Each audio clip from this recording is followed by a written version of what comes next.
Hey, bless up, fam. It's a beautiful morning this morning. Got to get that walk in to get my energy going. Getting ready to do a few meetings and what have you. But I wanted to come on today and just share something with you. As you all know, in the homestead, we're waiting for the approval for the septic tank and to move forward with installing septic tank. We're having to go through some channels, It'd be simple if I could just pull the permits and just do what I need to do. And sometimes in life, we're faced with things where we know we can go ahead and just get it done, But we understand people have to run a business. They have other clients and whatnot. But then it's also just on basic interaction where you notice that people kind of drag their feet, They drag their feet because it's not a lot of other people that's doing what they do, right?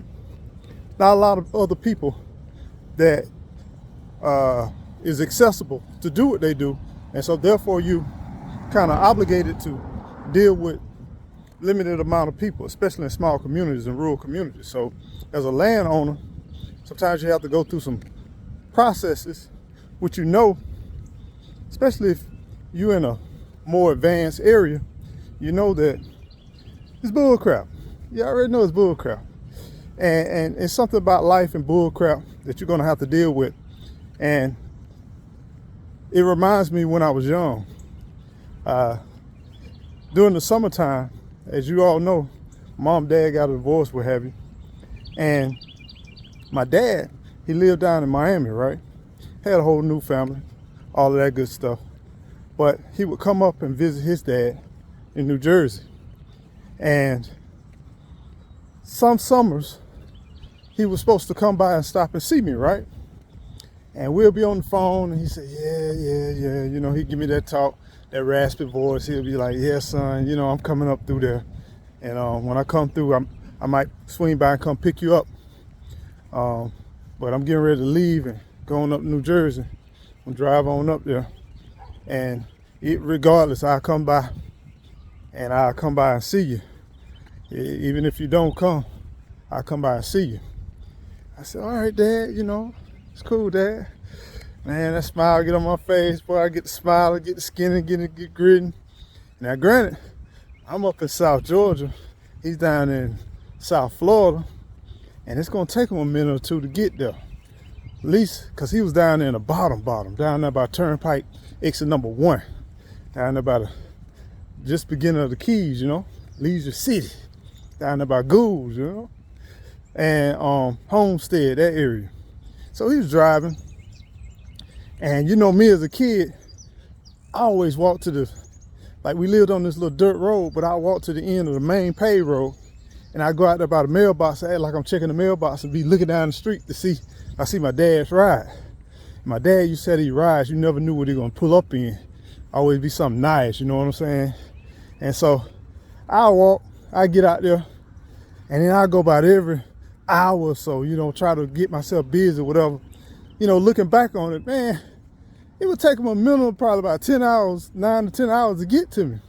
But right after we get off the phone, I'm out there looking on the side of the road, just looking for my dad, And then here it is, it's in the morning time, and then it gets about afternoon. My mama asked me, what you doing?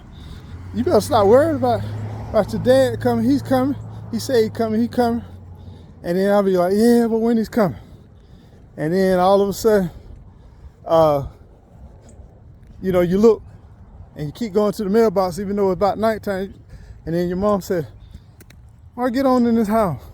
He's coming. You be playing outside, throwing up the ball, keep looking down the road, looking for see that shiny car come down the road. And some summers, my dad didn't come.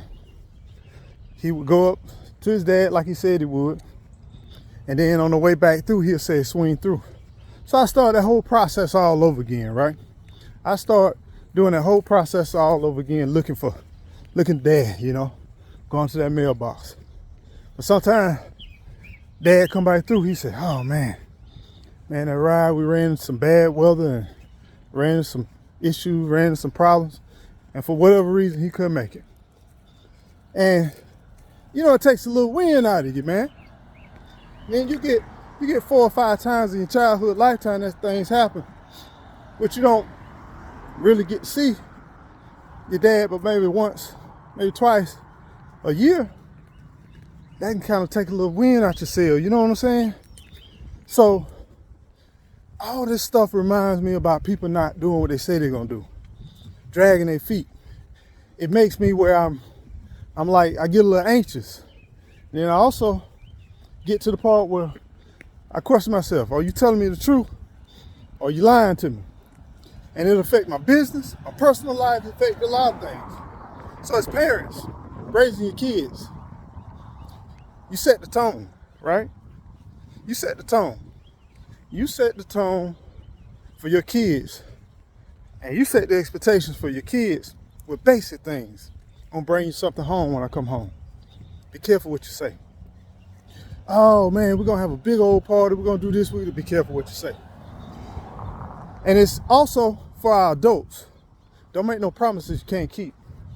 Don't commit to things you can't control. Because sometimes there was some things my dad couldn't control. Maybe he could, maybe he couldn't. Maybe he could have sacrificed, maybe he couldn't. I don't hold that on my dad, but I do have them thoughts sometimes when I'm trying to get things done and get excited. But what it did teach me, it teaches me resilience and keeps me to be optimistic, looking for another day. And it also prepares me for disappointment. Because in life you face with disappointment. In life you face with things that you wish would have happened, could have happened, should have happened, but it didn't happen. But it's okay. You keep pressing forward, keep pushing on. And you don't do to people what's been done to you. So, needless to say, all that at the beginning, when he did show up, oh my goodness, man, the smile on my face. Remind me of a child. So I'm trying to be patient with these guys, with these septic tank. It's not the septic tank company, it's the guy in between. I don't know why.